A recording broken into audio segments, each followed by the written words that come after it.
شركاء. طبعا الشريك غير الفاعل الأصلي. إلى أي مدى اشتركوا؟ القضاء يفهم دي أكتر مننا بالتحقيق. ويقال إن الأخير كان مضغوط عليه، لو قال لا يقتلوا الكموني برضه. فالحكم في الحدود دي معقول.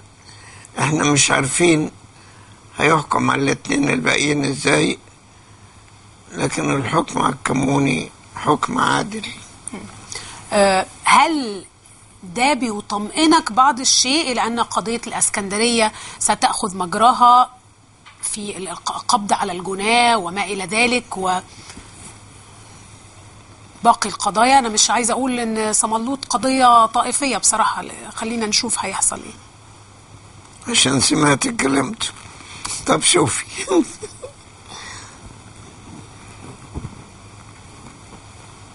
من جهة قضية الإسكندرية هناك مشكلة قائمة. مشكلة ايه؟ قائمة. ايه هي المشكلة؟ هل الذي قام بهذه المذبحة شخص واحد بحزام ناسف، أم هناك أكثر من شخص؟ وهل هناك عربية مفخخة أم لا توجد عربات؟ هنا صلب المشكلة.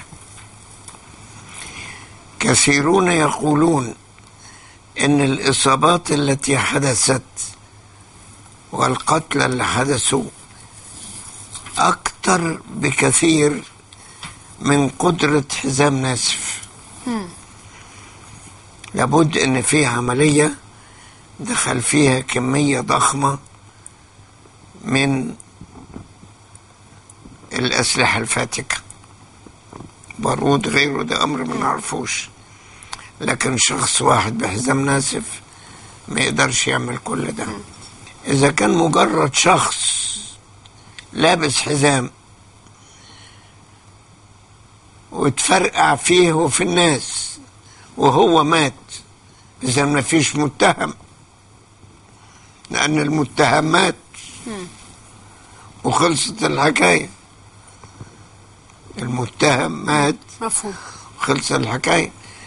يبقى كل التحقيق ده نتيجته إيه؟ الواضح أمام الكثيرين من مشاهدي الحادث إنه كان هناك أكثر من انفجار. كل مشاهدي الحادث اللي شاهدوا بعضهم صرح وقال كده، في أكثر من انفجار. ثم إيه العربة اللي شافوها شعللت بنار؟ يعني في أمور، يعني ما زالت التحقيقات جارية نرجو هذا. موضوع شديد التعقيد الحقيقة. لكن نحن لا نوافق على ان مجرد شخص فرقع ومات ويبقى انتهت الحكايه. لا، ما لسه النيابه لم تعلن تفاصيل القضيه، يعني لم تكشف. صحيح. نعم. لكن لعلك سمعتي ايضا ان الجاني شخص بحزام. دي كانت اشاعات وما زالت، لكن لم تصدر كلمه فصل من النيابه، لم تصدر كلمه فصل في احاله القضيه بان هذا هو متهم او ذاك او مجموعه او ما الى ذلك. نرجو هذا، ويعني نثق ان النيابه ربنا يساعدها انها تصل الى الوضع السليم بالضبط. اعود مره اخرى للمبادره التي اقترحها شيخ الازهر، فضيله شيخ الازهر، مبادره بيت العيلة، ثم سميت بعد ذلك زي ما سمعنا البيت المصري أو ما إلى ذلك. رأي قداستك إيه في هذه المبادرة؟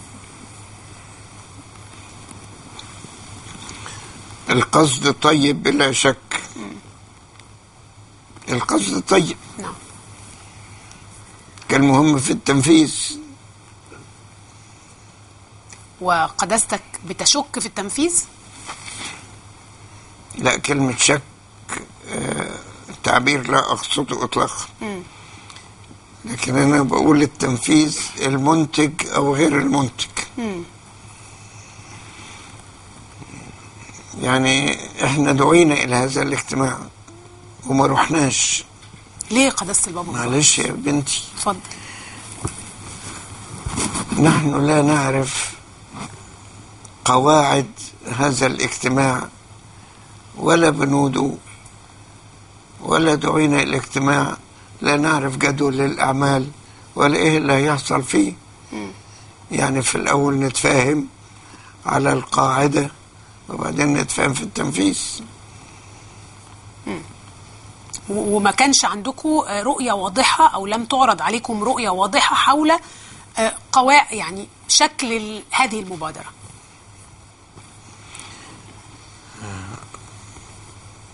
كون إن اتجاه عام للمبادرة شيء، ولكن مفروض لأي جمعية تتعمل يكون في هيئة تأسيسية ويضعوا القواعد بتاع الموضوع ده، وإيه طرق تنفيذه، ومين الأعضاء اللي فيه، مين الأساسيين ومين اللي يضافوا إلى آخره. ولذلك لم تذهبوا. احنا قلنا ان احنا نقعد في جلسة خاصة في الاول لترتيب الامور وبعدين نبقى نروح. قداسة البابا، قبل ما اخرج فاصل، هل استشعر، وده رابع حوار ليا مع قداستك، ان هناك قدرا كبيرا من الغضب في قلب قداسة البابا شنودة؟ أنا لا أستعمل كلمة الغضب، لا أستعمل كلمة الغضب، إنما أنا باستمرار بستعمل كلمة الصراحة، لأن الصراحة هي أقرب طريق يوصل إلى التفاهم. وأنا في كل لقاءاتي معك أسلوب الصراحة كنت، فالصراحة ما يدلش على الغضب، لكن أنا بقول ما هو نبض الشارع ماشي إزاي. ولذلك لما اتكلمت على الناس بتوع الأسعار والبطالة وسعر اللحم ولا غيره، ما كنتش بتكلم على مسألة قبطية، إنما بتكلم على نبض الشارع. الشارع بيقول إيه. وأنا لما الناس يلاقوني في كل موقف أجامل يقولوا لا، الراجل ده ما بقاش بتاع الحق، بقى بتاع مجاملة. وأنا لا أقبل على نفسي هذا الوضع ولا أستطيع أني أمشي فيه. أنا لازم أقول كلمة الحق وأقولها بصراحة، واللي يزعل أتفاهم معاه، أقوله زعلان ليه، نتفاهم. لكن نقعد نقول كله تمام كله تمام، كل شيء مظبوط معمول كويس خالص، ما فيش غلطة، الكلام ده يبقى استخفاف بعقول الناس، استخفاف بعقول الناس. قداسة البابا، اسمح لي أخرج فاصل، وأنا أقدر صراحتك وأحترمها. نخرج فاصل، ويعني الحقيقة هذا حوار صعب لي مع قداسة البابا شنودة، ده حواري الرابع، ولكن هو مش حوار سهل. فاصل وأعود بعد الفاصل لأناقش قضايا أخرى، منها قانون دور العبادة. هل سيكون هناك قانون لدور العبادة الموحدة أم هناك قرار لبناء الكنائس؟ بعد الفاصل.